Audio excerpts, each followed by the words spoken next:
It's beer o'clock on Real Ale Craft Beer. Today we're going to be taking a look at another Blade beer. There's the Blade machine. I've switched it on. We're all set to go. I'm dead excited for this one. Here is the Blade keg. It's an 8-litre keg of beer. And it's from Birra Moretti. But it's not just any old Birra Moretti, this one. This is La Rossa. It's a 7.2% ABV beer. Molto Brunito. Oh, look at this. Very excited. I'm reviewing this on December the 22nd, 2022. And this review is going to serve two purposes.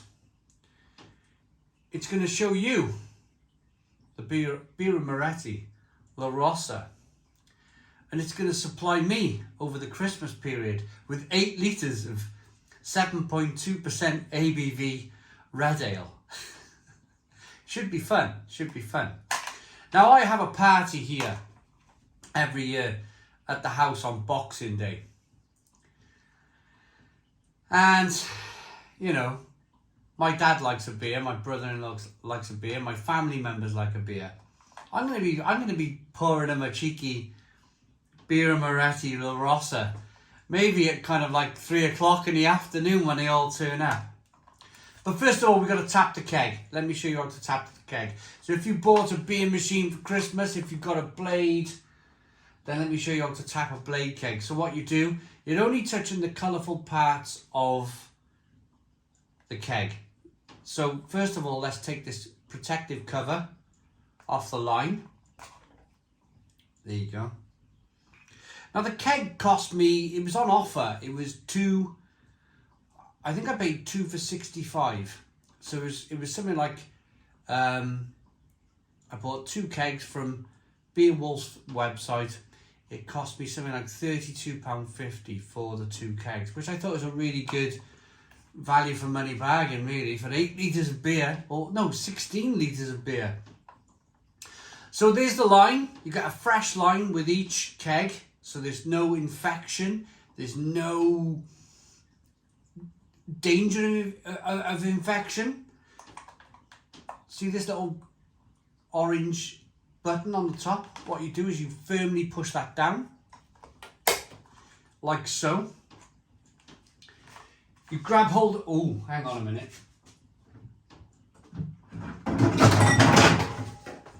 You throw all your cans of beer on the floor.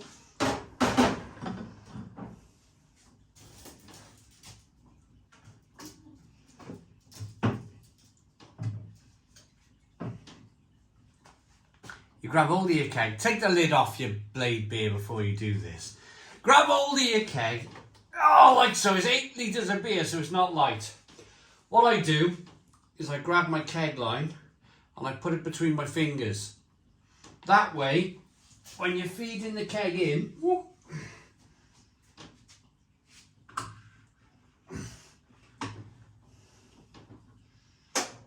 you pull the top down there, you grab the line, you make sure the line's not trapped. Make sure that line is not trapped, and then you click it into position. You put this top piece back up, like so, and then just give your keg a bit of a wiggle.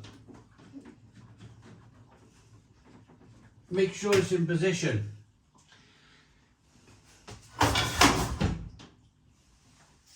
Things falling everywhere here. Pick up your can of Thornbridge that you threw on the floor. Put that there. And then you put your lid back on.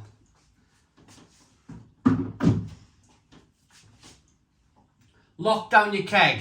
There's a button on here to lock the keg in position.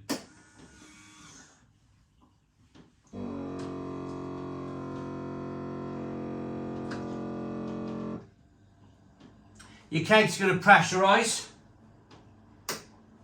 Turn your light on if you so wish. And then pour yourself a beer. So what you're going to want to do first and foremost is get a little bit of beer through the line. Don't go full pelt I'm going to pour a pint because the beer's got to go from the keg all the way down the line into your glass. And you're going to end up with a quick injection of beer and it's just going to froth your glass of beer up. The other thing you're going to want to do is pre-chill your keg. That keg of beer has been in my main fridge. You might even be able to see it behind that glass door there. It's been in my main fridge for 2 days. It doesn't need 2 days, it needs 24 hours. But just put it in your fridge first, because the cooling systems on these machines, they're not meant for the strain of taking a beer from room temperature down to 4 degrees, which the machines like. Right, let's pour a beer. So 45-degree angle.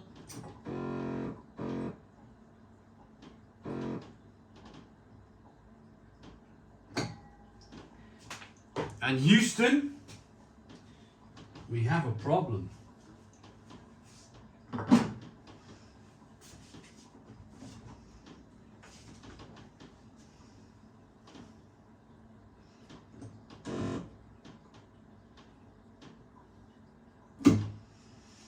Right, we pushed the button in. We took the top off, put the keg line in. The line is in.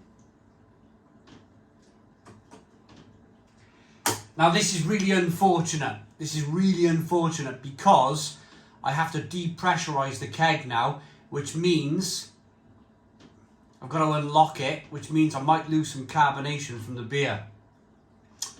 This sucks a little bit. Right.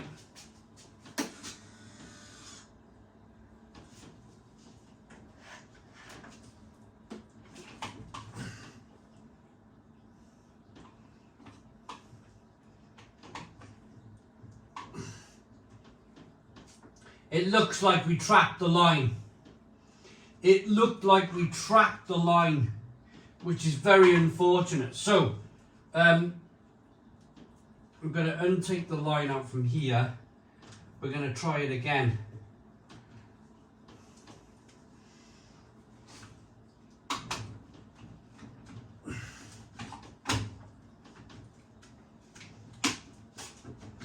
Right. Hopefully, we did a better job.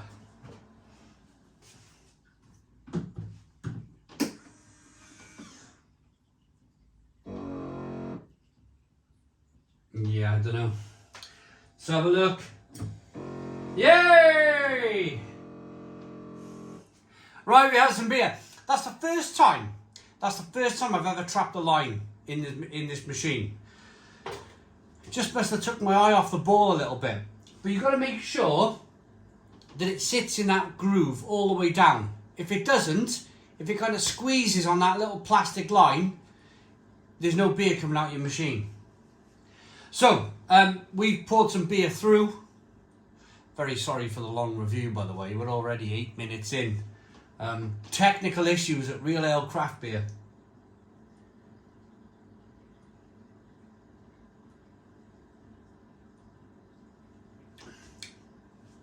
Right. We've got some beer now all the way through that line. There's beer all the way through the line to the edge of the nozzle. We've got a very short distance now between the line, the beer nozzle and the glass. Let's pour a beer. It's 4 degrees. There's beer in the line. The keg's had a bit of a shake, which is unfortunate, but let's go.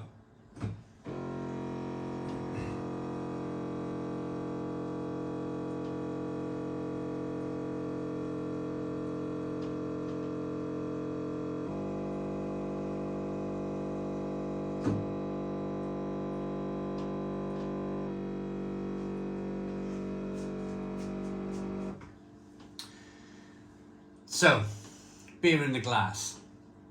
It's definitely a red ale. I've had a little taste. It tastes delicious. We got a 4-finger creamy white head.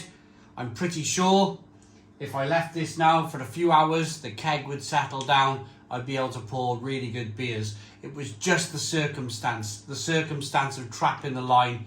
My fault, my bad. But it's all fun. It's all fun with these beer machines. It's not like cracking open a bottle or a can. There's a little bit more to it. And if you're interested in that sort of thing, because what you get at the end of the day, with your patience, if you're patient with this, you get pub quality beer. Pub quality beer at home. As long as you're patient. So, beer in the glass. Yeah, we've shown you the beer in the glass. Have a look at that as it rocks back and forth. Look at the quality of this beer. Red ale. Little bit kind of hazy there. Loads of toffee, loads of biscuit.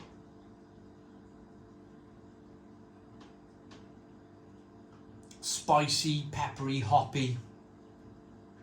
Smells absolutely delicious. Let's dive in. Cheers, everybody. Maybe I should stand this side. There we go. Cheers, everybody.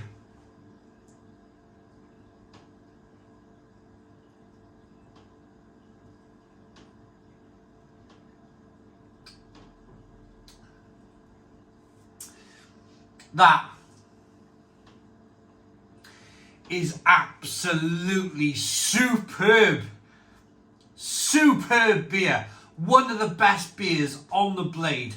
Loads of rich, biscuity, toffee malt flavours. Peppery, spicy, hoppy. Lovely. Stone the Crows. Stone the Crows, what a beer.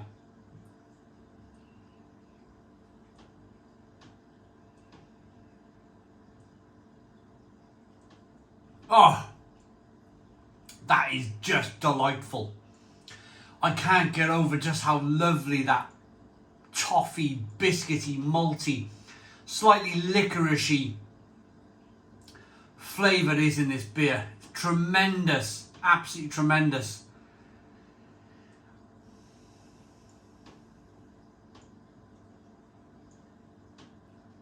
Oh, it's so good.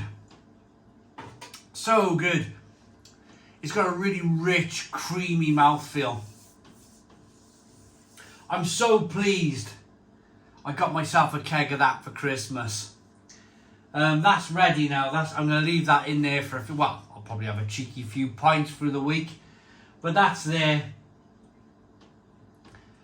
Ready for Christmas Day, Boxing Day when people come. They'll be out here having fun, drinking all my beer. What I'm going to do, I'll put a keg on the Krups, I'll put a keg in the Perfect Draft, and I'll let people help themselves. I'll let them help themselves. They can come out to the bar, help themselves to some beer. I do it every year. Some people choose to put a big fancy spread on. Sandwiches, crisps, all that kind of stuff. We do that as well, don't get me wrong. But my main offering at Christmas time, my main spread, if you like, is to say, open these conservatory doors, put the heater on, come and help yourself to some pub quality keg beer at home. That's my Christmas offering to everybody.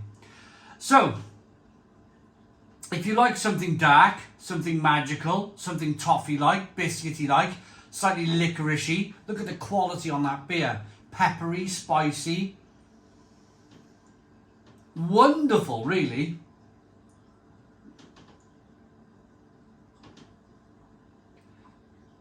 Then check out Birra Moretti La Rossa. It's brilliant, brilliant beer. I like that enough to give it a Stone the Crows 9 out of 10. So 9 out of 10 from Real Ale Craft Beer. Please put your comments on the comments box. Subscribe to our daily beer and food reviews. Give us a big fat thumbs up. Boom! Cheers!